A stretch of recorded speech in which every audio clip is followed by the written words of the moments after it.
So now three stock to buy before Modi 3.0। Hi this is Dev and watching Traders Diary. और आज हम बात करने वाले जनरल इलेक्शन के बाद चलने वाले स्टॉक, ये 3 स्टॉक जो कि यहाँ पर गवर्नमेंट काफी फोकस रखेगा और गवर्नमेंट को एक बड़ा पैसा यहाँ पर जो है इनसे कमाने को मिलता है।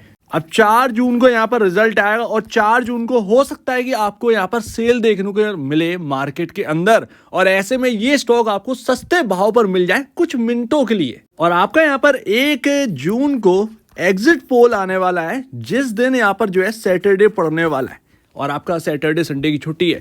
3 तारीख को आपको एग्जिट पोल का जो एक्शन है, जो रिएक्शन है, वो आपको देखने को मिलेगा मार्केट के अंदर। बट आप देखेंगे 4 जून को जो है ना, वो इतना बड़ा वॉलेटिलिटी का डे होता है क्योंकि आपके मार्केट ओपन होने से पहले ही यहाँ पर जो है आपके सामने बोर्ड जो है वो ओपन होने लगते हैं, तो एक अंदाजा लगने लगता है। ऐसे में गिफ्ट निफ्टी जो है वो काफ़ी वॉलेटाइल हो जाएगा और मार्केट ओपन होगा, हो सकता है कि 1% डाउन खुल जाए अचानक से, और विद इन 1 मिनट आप देखेंगे, विद इन 1 मिनट या 5 मिनट के अंदर अंदर मार्केट 1% ऊपर हो जाए नीचे से।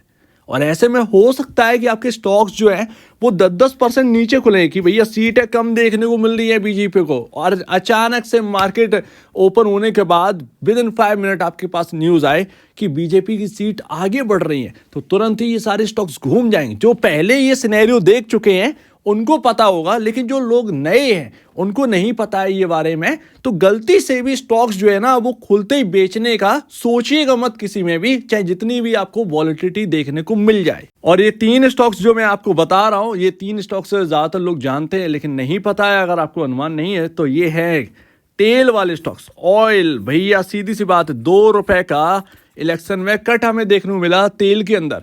तेल स्टॉक जब ये जनरल इलेक्शन का रिजल्ट आता है उससे पहले एकदम शांत रहते, ऐसे ही एकदम यहाँ पर जो है आपके सामने जैसे ही रिजल्ट आता है तुरंत ही ये स्टॉक्स कहीं ना कहीं मूव देने लगते हैं, क्योंकि इनके सिर से वो भार घट जाता है। और यहाँ पर जो है आप देखते हैं ऑयल प्राइसेस जो है वो आपके सामने हायर साइड रख देते हैं। तो ये होता है इलेक्शन के टाइम। इलेक्शन के टाइम ये शांत हो जाते हैं और इलेक्शन के बाद तुरंत ही फुर्ती में आ जाते हैं ये स्टॉक। और ऑलरेडी अगर आप देख रहे हैं तो फंडामेंटल कितने अच्छे हो चुके हैं इन स्टॉक्स के, तो मेरे ख्याल से हम बहुत बार डिस्कस कर चुके हैं। और यूएस की जो कंपनी है उनके मार्केट कैप जो है उनसे भी मैंने आपको कंपेयर करके दिखाया था कि किस तरीके से आईओ की वैल्यूएशन होनी चाहिए, किस तरीके से बीपीसीएल की वैल्यूएशन होनी चाहिए। यहाँ से 5-5 गुना के रिटर्न अगर आप देखें तो आगे चलकर बन सकते हैं अगर इसी तरीके से चलता रहा, क्योंकि जो प्रॉफिटेबिलिटी है आपको हायर साइड से प्राइस डाउन देखने को मिला है, 169 का प्राइस देखने को मिल रहा है। हो सकता है कि 4 जून की वॉलेटिलिटी में आपको दिन के टाइम हो सकता है कि एक लोअर सर्किट आपको स्टॉक्स के अंदर देखने को मिले, वॉलेटिलिटी ज़्यादा देखने को मिले। ऐसे में आपके लिए बाई का टाइम हो सकता है, क्योंकि आप देखिएगा जो सीट्स की बात कर रहे हैं यहाँ पर काफ़ी ज़्यादा यहाँ पर जो है ना वॉलेटिलिटी देखने को मिलेगी बिकॉज ऑफ सीट्स। तो उस दिन तो तैयार रहिए, तो आपके सामने ना एक बड़ा सा एक प्राइस में कट भी देखने को मिल सकता है कुछ मिनटों के लिए, तो इस मौके की तलाश में रहिएगा, ज़्यादा बेहतर है। हायर साइड ही जाने हैं ये स्टॉक, टेंशन मत लीजिए।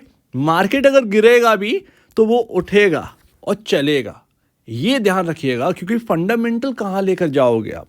कुछ दिन वॉलेटिलिटी कर सकते हैं लेकिन फंडामेंटल आप कहाँ ले, और फंडामेंटल में ये स्टॉक्स बेहतर दिख रहे हैं इस वक्त, बहुत अच्छे। और बीपीसीएल हो या एचपीसीएल हो, एचपीसीएल तो लॉस में था, प्रॉफिट में आ गया। और ये सभी स्टॉक्स अगर मैं आपको बताऊं 10 साल के हाईएस्ट प्रॉफिटेबिलिटी पर है। अभी मैं आपको दिखाऊंगा, आप चौंक जाएंगे अगर आप होल्ड कर रहे हैं, 10 साल के हाईएस्ट प्रॉफिटेबिलिटी पर है।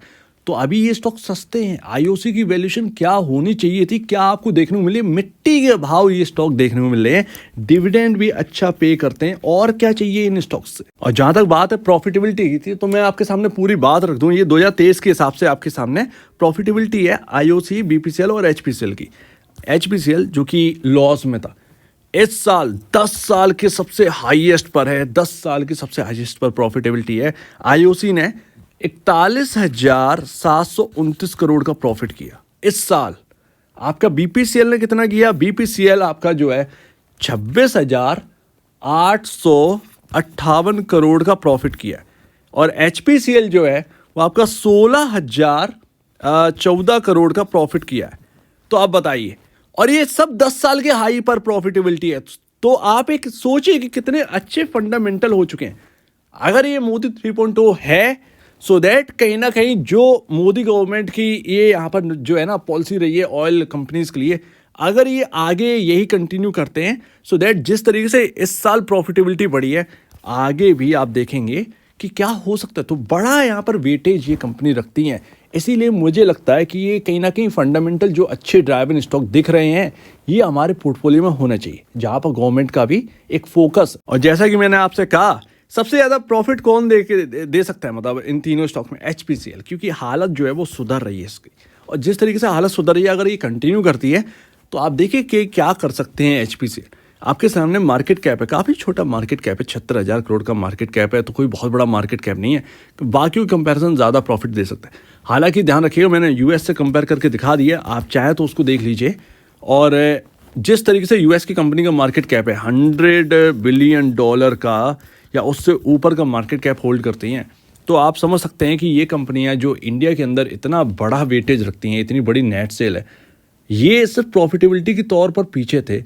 और ये अगर पॉलिसी कंटिन्यू करते हैं, यही चीज़ें स्कीम जो है वो कंटिन्यू करते हैं। स्कीम क्या मतलब, ये एक जो रणनीति है गवर्नमेंट की, अगर यही कंटिन्यू होती है, सो दैट ये आगे जो US में हमने वैल्यूएशन देखी है, इनमें भी तो देखने को मिले। क्या ये पीछे रह जाएंगी क्या? और करंट के जो पी रेशियोज हैं वो आपके सामने 15 का इंडस्ट्री पी चल रहा है, 15 का। ये 5.71 पर आपका IOC, आपका BPCL 5.29, 4.81 पर आपका जो है वो HPCL दिखाई दे रहा है। एंड व्हाट अबाउट आपका जो है प्राइस टू बुक वैल्यू, क्या बहुत ज्यादा अपने बुक वैल्यू से ऊपर काम कर रहे हैं? IOC तो 1.30 टाइम ही ऊपर काम कर रहा है। तो ये रिच स्टॉक्स हैं।